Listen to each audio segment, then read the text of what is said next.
मला आनंदनगर या ठिकाणी लग्नात समारंभ असताना त्या ठिकाणी एका इसमाने आणून असं पत्र दिलं आणि त्या लेटरमध्ये मी बघितलं तर मला जीवे मारायची धमकी दिलेली आहे. त्यामध्ये लिहिलं आहे की गणपत गायकवाड आणि वैभव गायकवाडच्या बाबतीत काय बोललास तर तुला बाबा सिद्दीकी करू, म्हणजे तुला गोळ्या झाडून मारू, अशा पद्धतीची धमकी दिलेली आहे. मी आनंदनगर ठिकाणी शिवाजीनगर पोलीस स्टेशनमध्ये गुन्हा दाखल केलेला आहे. पोलिसांकडून अपेक्षा आहे की त्यांनी लवकरात लवकर चौकशी करून त्याला अटक करावी.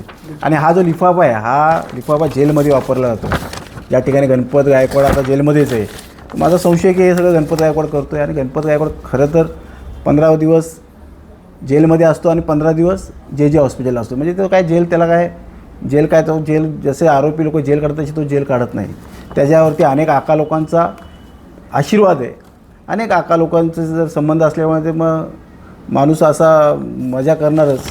आणि वैभव गायकवाडला क्लीन चिट दिली, ह्याचीसुद्धा चौकशी मी CBI मागणी करतो आहे हायकोर्टामध्ये, जेणेकरून खरं तथ्य बाहेर येईल.